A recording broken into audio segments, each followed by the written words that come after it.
Bienvenidas, bienvenidos a Hecho en América. Soy Laura Carlson. Hoy vamos a hablar sobre el tema de la renegociación del Tratado de Libre Comercio de América del Norte. Este tema cobró importancia porque ya el presidente Donald Trump ha presentado el anuncio al Congreso de su intención de renegociarlo. Aquí en la Ciudad de México se han juntado representantes de organizaciones de los 3 países para platicar sobre cómo debería ser un nuevo tratado de libre comercio. Hoy vamos a platicar sobre el tema de medio ambiente y tenemos el gran gusto de tener con nosotros aquí en el estudio a Ben Beachy. Ben, muchas gracias por acompañarnos. Gracias por tenerme aquí. Ben es el director del programa de comercio de Sierra Club, una organización ambiental de 3 millones de miembros en los Estados Unidos que ha estado muy involucrado en lo que es una propuesta alternativa de la renegociación del Tratado de Libre Comercio. Ahora bien, aquí en México se juntaron los representantes, como decía, de las organizaciones para platicar de esto, no solo de medio ambiente, sino de los sectores del campo, del sector laboral, y se llamó Reemplazar el Tratado de Libre Comercio. En ese esfuerzo y en el tema que tú trabajas, ¿cuáles han sido los impactos principales de 20 años de Tratado de Libre Comercio en el medio ambiente que ahora lo hace necesario reemplazarlo? Sí. Bueno, Sierra Club es un ONG, una organización en los Estados Unidos que trabaja para proteger al medio ambiente. No queríamos trabajar en los asuntos de comercio. O sea, los tratados de comercio empezaron a enfocarse en nuestros temas. Entonces, y no al revés. No al revés. Entonces teníamos que, vimos principalmente con el Telecán en los 90, vimos que habían 2 grandes impactos, dos grandes amenazas al medio ambiente que venían con esos tipos de tratados de libre comercio. En primer lugar, los tratados de libre comercio tienen como su objetivo de permitir que las empresas, pero los humanos no, pueden cruzar fronteras. O sea, el mero objetivo del Telecán es facilitar que las empresas puedan ir a cualquier país donde es más barato para ellos para producir. O sea, buscar el país donde los salarios son los más bajos, los estándares laborales y de medio ambiente son los más débiles. Entonces, eso la carrera hacia abajo. Exacto, la carrera hacia abajo. Y eso no es solo una lema, tiene impactos muy reales pues, en la vida diaria de gente. Puedo dar un ejemplo. En 2009, en los Estados Unidos, el gobierno de los Estados Unidos decidió que hay que proteger a las comunidades de los Estados Unidos enfrentando las amenazas de plomo, porque había un montón de estudios que concluyeron que no hay ningún nivel de plomo que es seguro para los humanos. Es muy peligroso, más que todo para los niños. Entonces, lo que hicieron era... salió pues en los Estados Unidos una nueva ley. Y bueno, en los estados antes de esa ley habían unas fábricas de reciclaje de baterías de plomo. Y se hizo ese reciclaje de baterías en los Estados Unidos. Después de esta ley, se hizo más costoso, pues, reciclar esas baterías de plomo en los Estados Unidos porque tenían que asegurar que no había ninguna contaminación en las comunidades. Entonces, ¿qué hicieron? Después de 2009, empezaron a exportar las baterías a México, a ciudades como Monterrey, a las fábricas cerca de la frontera en México, para que ellos pudieran reciclar las baterías allí, porque las leyes ambientales eran más débiles en México. Como si la salud de los y las mexicanos fue menos importante. Menos importante, pero eso tenía resultados muy concretos. Había un estudio que salió en el verano pasado, donde algunos académicos fueron a México, fueron y estudiaron para ver si había habían algunos resultados de este cambio, esta exportación de contaminación desde de los Estados Unidos a México. Y lo que encontraron es que los bebés que nacieron alrededor de esas fábricas en México, que estaban reciclando las baterías, tenían un peso disminuido. O sea, eso no es hipotética. Por el NAFTA facilitó un proceso por lo cual hay más plomo en la sangre de los bebés en la zona fronteriza de México. Eso es solo entonces, en primer lugar, pueden evitar nuestras leyes, nuestras protecciones de ambiente, por solo empujar la contaminación de un país a otro. En segundo lugar, pueden usar esos mismos tratados de libre comercio para atacar directamente a las mismas protecciones en los famosos tribunales que están afuera de nuestros sistemas legales, donde no hay ningún juez. En vez de un juez, hay 3 abogados que son abogados que han trabajado para las grandes empresas, y son ellos que pueden decidir si los que pagan impuestos tienen que pagar por el hecho de tener protecciones para el medio ambiente. Y tenemos muchos casos de esto. Tenemos el caso de Metoclá, que es muy famoso aquí en México, donde Guadalcanal intentó proteger su propio agua y México tenía que pagar $16 millones a la empresa por el hecho de que había una protección para el agua. Aquí, ¿quiénes decidieron eso? 3 abogados en un tribunal de comercio, supuestamente, de NAFTA.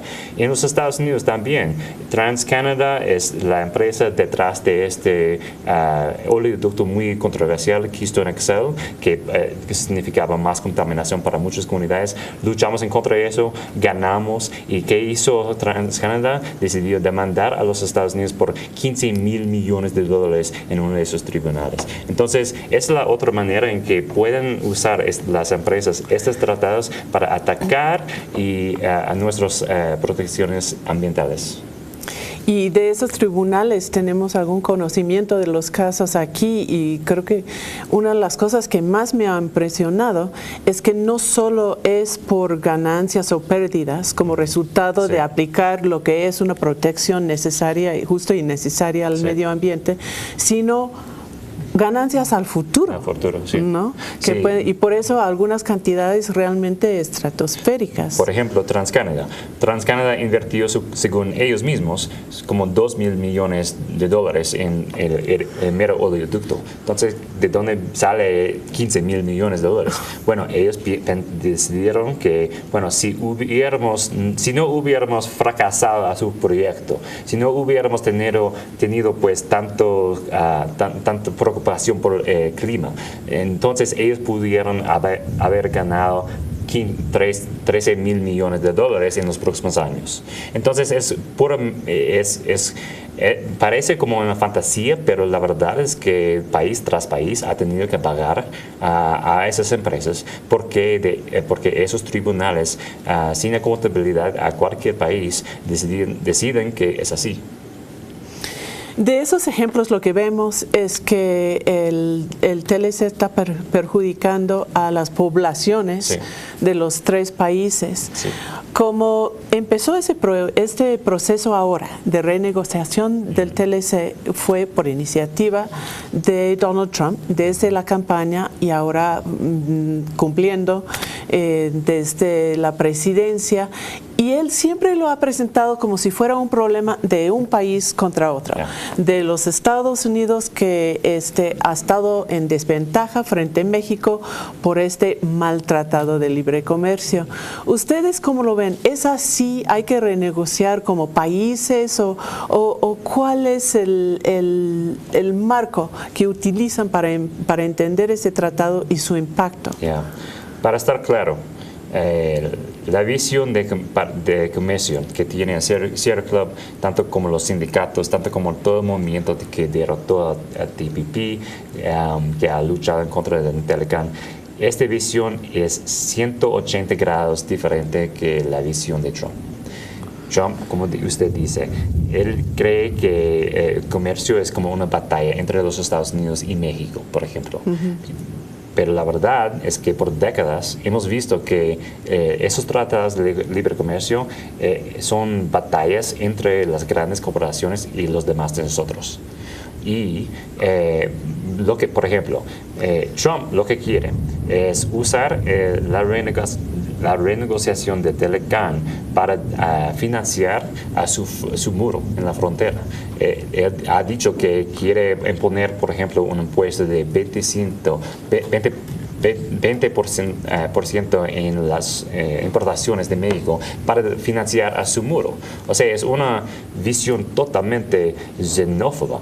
Y entonces, en contraste, nosotros creemos que es muy importante tener una visión de comercio que ayuda a las comunidades de Manitoba en Canadá, a Michigan en los Estados Unidos, a Monterrey en México.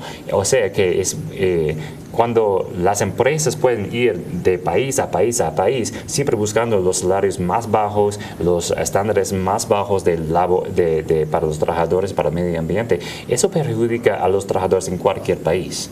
Cuando pueden evitar o atacar a nuestras leyes que protegen nuestro clima, eso significa más cambio climático para todos, no importa en qué país vives. Entonces, para nosotros necesitamos una perspectiva mucho más holística del comercio, que reconozca que hay que priorizar los pueblos y el planeta antes de las ganancias de las grandes corporaciones. Y de hecho, este análisis de que en realidad no fue país contra país, sino corporaciones con esta capacidad de moverse contra poblaciones, es algo que salió desde el inicio del proceso de TLC desde los 90. Sí.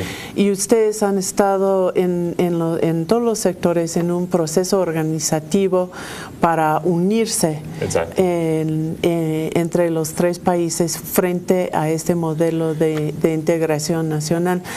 ¿Ahora ven esto como un paso más en este proceso? Sí, bueno, nosotros que todos los sindicatos, los grupos de campesinos, los grupos que están luchando para la salud, para el medio ambiente por 25 años en contra de Telecán, no vamos a permitir que ahora Trump define lo que va a seguir. Nosotros ya tenemos muchas ideas del modelo de comercio que necesitamos para proteger a nuestras comunidades. Varios de nosotros, incluso Sierra Club, incluso varios sindicatos, varios campesinos, ya han publicado en muchos detalles el modelo que necesitamos. Entonces somos muy claros que tenemos una meta para el modelo de comercio que queremos, que necesitamos, y vamos a juzgar cualquier cosa que salga de la administración de Trump para ver si cumple o no con este modelo. Pues ya está el desafío. Quiero regresar a este punto del modelo que queremos después de una pequeña pausa. No se vayan.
Estamos aquí de regreso en Hecho en América y estamos platicando sobre el tema de la renegociación del Tratado de Libre Comercio de América del Norte desde la perspectiva de medio ambiente. Antes de la pausa empezamos a hablar de un modelo que de hecho no empezó hace poco con el anuncio de Donald Trump de renegociar, sino es un proyecto que ha ido desarrollándose desde el inicio del tratado mismo a principios de los años 90. Para que la gente tenga una idea de cuáles son los principales puntos, sobre todo en ese tema que estamos platicando aquí con Ben Beachy, el director de comercio del programa de comercio de Sierra Club. Vamos a leer los puntos que Sierra Club y otras organizaciones de los Estados Unidos desarrollaron, que serían como el piso mínimo para un buen tratado de libre comercio. Primero, eliminar reglas que dan a las corporaciones el poder para atacar a las protecciones ambientales y de salud en tribunales especiales. Segundo, agregar estándares altos y aplicables en el texto, incluyendo el Acuerdo de París de Cambio Climático, ¿no? Y derechos indígenas, que mucha gente no piensa dentro de lo que es el tema medio ambiente. Eso es importante porque ha sido un acuerdo paralelo hasta ahora, ¿verdad? 3, permitir la reglamentación del sector energético, eliminando reglas que prohíben protecciones. 4, restringir las emisiones de tráfico transfronterizo, transporte de carga sobre todo. Requerir compras gubernamentales verdes en lugar de restringirlas, fortalecer protecciones al clima, penalizando importaciones fabricadas con emisiones altas que contribuyan al calentamiento global, y allí es un punto que vale la pena discutir porque no fue un tema en el inicio, ¿no? Y ahora es muy importante. Obligar a los gobiernos a priorizar políticas que minimizan la contaminación climática, y agregar amplias protecciones para políticas ambientales y de interés público. De esta lista, ¿cómo se piensa lograr ubicar estos puntos en una agenda que hasta ahora está controlado por el presidente Trump? Sí. Bueno, es una muy buena pregunta y yo diría que tenemos una experiencia muy reciente con esto, y es la lucha en contra del TPP. El Acuerdo Transpacífico. Exacto, exacto. Donde nosotros, muchos piensan que, los tratados de libre comercio no son una cosa que mucha gente piensa de esos, pero la lucha en contra de ese Acuerdo Transpacífico, por lo menos en los Estados Unidos, pero también en otros países, incluso en México, llegó a un perfil muy alto en el año pasado y el año antes de eso.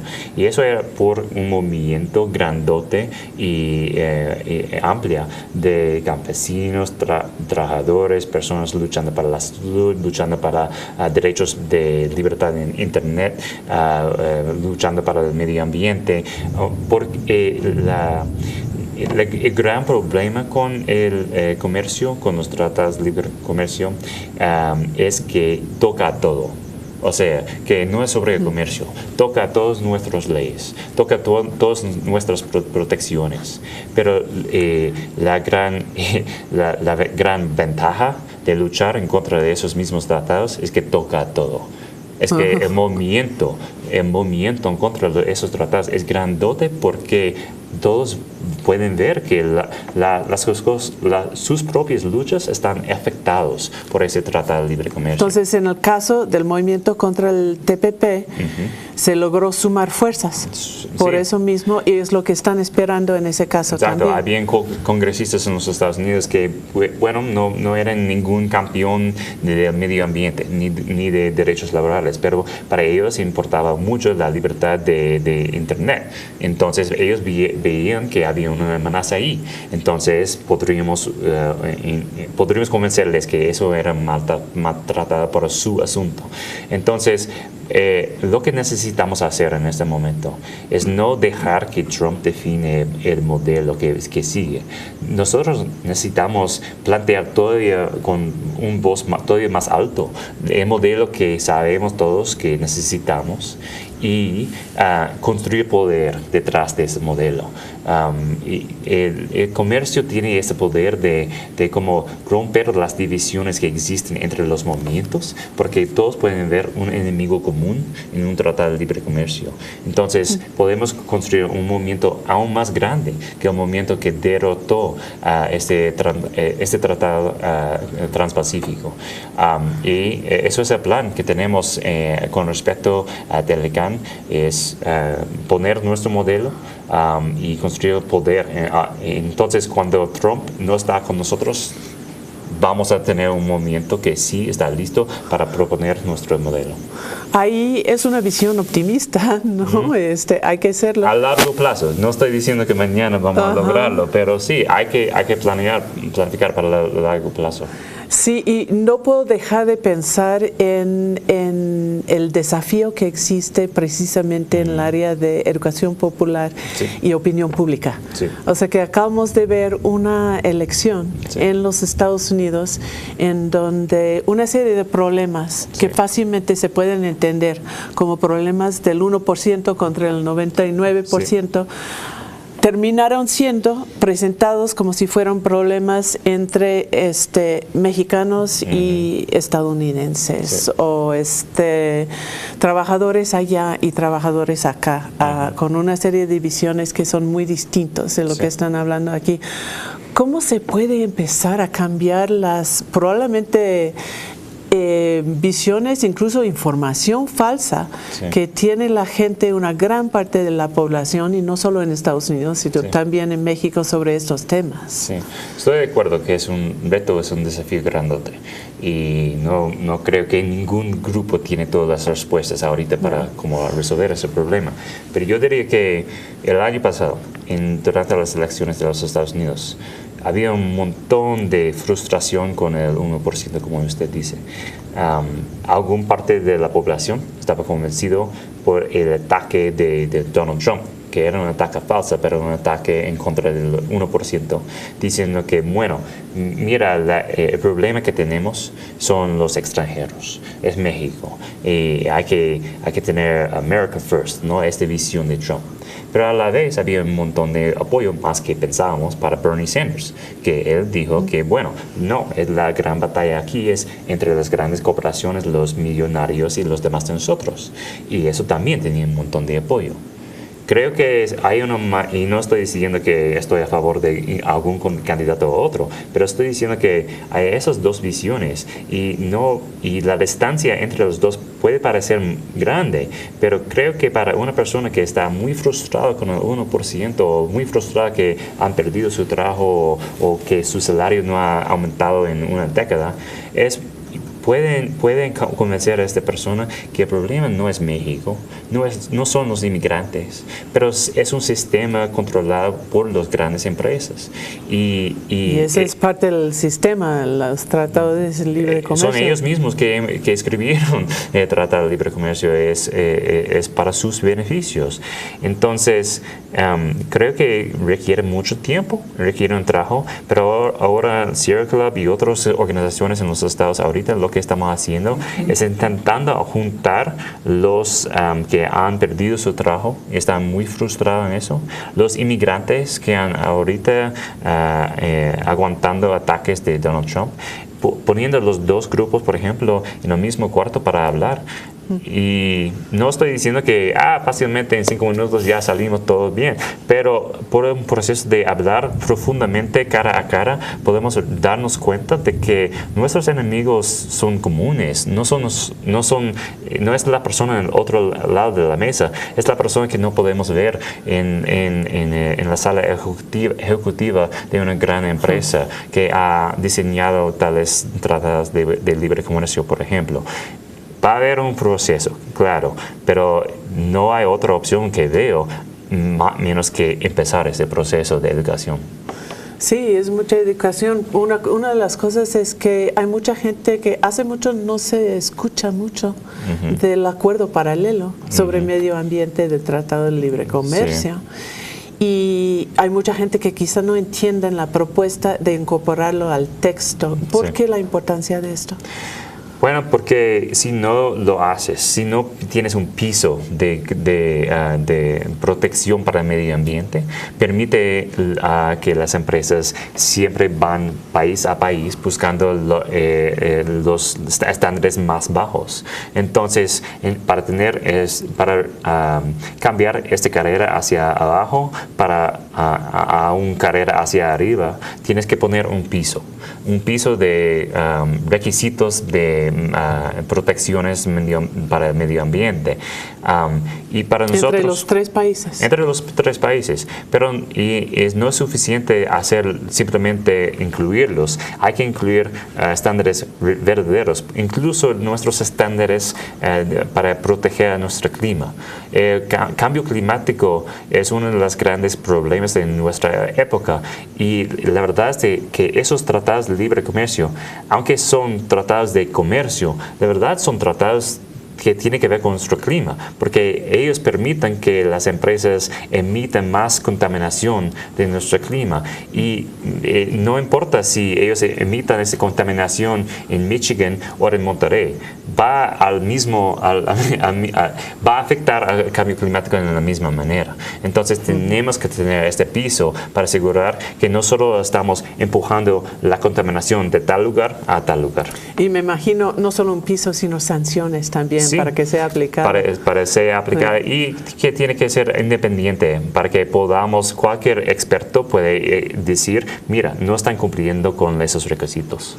Pues ya hemos llegado rápidamente al fin del programa. Ben Biche de Sierra Club, muchas gracias por estar aquí con nosotros. Gracias por tenerme y gracias por enfocar en un tema tan importante. Y gracias a ustedes, esto ha sido otro programa de Hecho en América.